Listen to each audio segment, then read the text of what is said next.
అందరికీ వందనాలండి. ఎలా ఉన్నారు? బాగున్నారా? ఈ దినాన్ని దేవుని యొక్క వాక్య ప్రకారం మనం చూసినట్లయితే 2 రోజుల గ్రంథము 4వ అధ్యాయంలో 1 నుంచి 8 వచనాలు మనం చూసుకున్నట్లయితే ఒక స్త్రీ మనకి కనబడుతూ ఉంటుంది అనమాట అండి. ఆ స్త్రీకి 2 కుమారులు ఉంటారనమాట అండి. తన భర్త గారు అప్పు చేసి చనిపోతూ ఉంటాడు అనమాట అండి. ఆ పిల్లలిద్దరి చేత అప్పు తీర్చుకోవడానికి అప్పులు వాళ్ళిద్దరిని తీసుకెళ్ళిపోవడానికి వస్తూ ఉంటారనమాట అండి. వెంటనే స్త్రీ ఏం చేసిందంటే అండి, సేవకులైన ప్రవక్త గారైన ఎలీషా గారి దగ్గరికి వెళ్ళి తమ బాధ అంతా చెప్పుకుంటుంది అనమాట అండి. అప్పుడు ఎలీషా గారు ప్రార్థన చేసి అప్పుడు ఏమన్నా ఖాళీ పాత్రలో తీసుకురామని చెప్పేసి చెప్తూ ఉంటారు అనమాట అండి. ప్రార్థన చేసినప్పుడు ఆ ఖాళీ పాత్రలో నూనె కారుతూనే ఉంటుంది అనమాట అండి. ఆ సందర్భంలో ఇంకా ఏమన్నా పాత్రలు ఉన్నాయని చెప్పేసి అన్నప్పుడు ఇంకా ఏమీ లేదన్నప్పుడు వెంటనే దార ఆగిపోద్ది అనమాట అండి. అప్పుడు చెప్తూ ఉంటారు అనమాట ఎలీషా గారు, ఈ నూనె అమ్మి అప్పులు తీర్చుకుని మిగతా సొమ్ముతో హ్యాపీగా బతకమని చెప్పేసి దేవుడు చెప్తూ ఉంటాడు అనమాట. లేదా ఈ నూనె అమ్మి అప్పులు తీర్చుకుని హాయిగా ఉండమని చెప్పేసి లేదా హాయిగా బ్రతకమని చెప్పేసి చెప్పినట్లుగా మనము చూస్తూ ఉన్నాం అనమాట. చదివితే మీకే తెలుస్తూ ఉంటుంది అనమాట అండి. కాబట్టి మనము కూడా తెలియక అప్పు చేసామనుకోండి, దేవుని నామాల విశ్వాసంతో ప్రార్థన చేస్తే, నమ్మకంతో ప్రార్థన చేస్తే దేవుడు మన అప్పులు కూడా తీర్చడానికి దేవుడు ఆలోచన కలిగి ఉంటాడు అనమాట అండి. కనుక దేవుడు చిన్న మహావిచ్చిన అనుకుని బట్టి మనం దేవుని పిల్లలం కనుకండి అప్పు చేయట అని అప్పు తీర్చట హాని అనమాట, తీర్చుకుంటుట హాని అనమాట అండి. అప్పు సరదాగా చేస్తూ ఉంటాం, తీర్చేటప్పుడు చాలా కష్టమైపోతూ ఉంటుంది అనమాట అండి. అప్పు చేసేటప్పుడు సంతోషంగా ఉంటుందండి, అప్పు తీర్చేటప్పుడు బాధగా ఉంటుంది అనమాట అండి. అప్పు ఇచ్చేవాడిని మనం పొగుడుతూ ఉంటాం, మళ్ళీ అదే అతను అప్పు అడిగితే అతన్ని మనం దూషిస్తూ ఉంటాం అనమాట అండి. ఇలాగా అత్యాశకి పోయి ఏంటంటో చేయాలని చెప్పేసి ఆలోచన కలిగి ఉంటాం అనమాట అండి. కనుక తెలియక మనం అప్పులు చేసినట్లయితే సర్వశక్తుల దేవుడు నామంలో ప్రార్థన చేస్తే 100% దేవుడు మన అప్పులను తీర్చి మనందరిని కూడా హాయిగా జీవించేటట్లు చేస్తూ ఉంటాడు అనమాట అండి. కనుక దేవుడిచ్చిన మహావిచ్చిన అనుకోవడం బట్టి మనందరము కూడా దేవుని మాట విందామా, ఆయన మాట ప్రకారం నడుచుకుందామా, ఆయనకు అంగీకారంగా జీవిద్దామా. మన చేసే అప్పులు, మన పనుల భారాన్ని, మన చింత యావస్తు సర్వశక్తి గల దేవుడి మీద మోపి చక్కగా దేవుడిచ్చే ఆశీర్వాదాన్ని పొందుకొని హాయిగా జీవించే యోగ్యతను సంపాదించుకుందామా. దేవుడు అన్నాడండి, నీ చింత యావస్తు నా మీద వేయండి, నీ పనుల భారాన్ని నా మీద మోపని చెప్పాడు దేవుడు.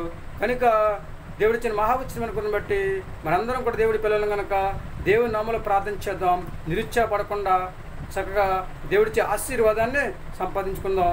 లేదని నిరుత్సాహపడకూడదు, ఉందని ఎగిరెగిరి పడకూడదు అనమాట అండి. ఏమున్నా ఏమి లేకపోయినా సర్వశక్తి గల దేవుడిని యేసుక్రీస్తు అయిన సొంత రక్షకుడిగా అంగీకరించి ఆయన ఇచ్చే ఆశీర్వాదాన్ని పొందుకుని భూమి మీద మంచి ఆరోగ్యం కలిగి ఆయన రాజ్యవారసులు జీవించే యోగ్యతను సంపాదించుకుని హాయిగా జీవించే యోగ్యతను కలిగి ఉందామండి. ఏమంటారు? లేదండి నేను దేవుని నామాల విశ్వాసంతో ప్రార్థన చేసి భూమి మీద హాయిగా జీవించాలని చెప్పేసి లేదని చెప్పేసి నిరుత్సాహపడినండి, ఉన్నదని చెప్పేసి ఎగిరిగిరి పడినండి, అప్పు చేయకుండా జాగ్రత్తగా ఉండే యోగ్యతను నేను కలిగి ఉంటానండి అని చెప్పేసి ఎవరైతే అంటూ ఉంటారో, ఒకవేళ తెలియక అప్పులు చేసినట్లయితే అప్పు తీర్చి హాయిగా జీవించేటట్లు దేవుని నామాల విశ్వాసంతో ప్రార్థన చేసుకుంటానని చెప్పేసి ఎవరైతే అంటూ ఉంటారో అందరూ కూడా కళ్ళు మూసుకోండి. చిన్న ప్రార్థన చేద్దాం. మహాపరిషణ పరలోకపు తండ్రి, ఘనమైన పదాలు లెక్కలేని స్తుతులు ప్రభా. సర్వశక్తుల బిడ్డలందరినీ కూడా దీవించండి, ఆశీర్వదించండి. చిన్నలను పెద్దలను యవనస్తులను వృద్ధులను తండ్రి ప్రభా, గర్భిణీలను బాలింతలను సంతానాలను బిడ్డలను తన అనారోగ్యంతో బాధపడుతున్న వారి తండ్రి, సమస్యల్లో ఉన్నవారి తండ్రి, శోధనలో ఉన్నవారి ప్రభా. అలాగే తండ్రి వివాహం కోసం ఎదురు చూస్తున్నాను, ఉద్యోగం చేస్తున్నాను, వ్యాపారం చేస్తున్నాను, కూలి పని చేస్తున్నాను, వాహనాలు నడుపుతున్న వారిని తండ్రి ఇస్తున్నాను. ఇలా 1 by 1 తండ్రి ప్రతి ఒక్కరిని ప్రభా పేరుని దీవించండి తండ్రి, ఆశీర్వదించండి తండ్రి. నీకు వందనాలు. మరి ముఖ్యంగా దండిస్తున్నావు, అప్పులు చేస్తూ ఉంటుందని ప్రభావ, తను తీర్చక తండ్రి ఎంతో బాధపడుతూ ఉంటుంది దండిస్తున్నావు. కానీ ప్రభా నీ నామంలో ప్రార్థన చేస్తే దండిస్తున్నావు, సులువుగా తీర్చే దేవుడు ప్రభా. నీకు వందనాలు తండ్రి. ప్రభా సర్వశక్తి కదా మేము ఉన్నదంతా తృప్తిపడుతాను ప్రభా, తను జీవించే యోగ్యతను దాయిచ్చేయండి దండిస్తున్నావు. అందరం దానికి ఆశపడకుండా తండ్రి ప్రభా, ఉన్నదంతా తృప్తిపడి జీవించే యోగ్యతను మాకు దాయిచ్చేయండి. వీళ్ళందరినీ కూడా దీవించండి, ఆశీర్వదించండి.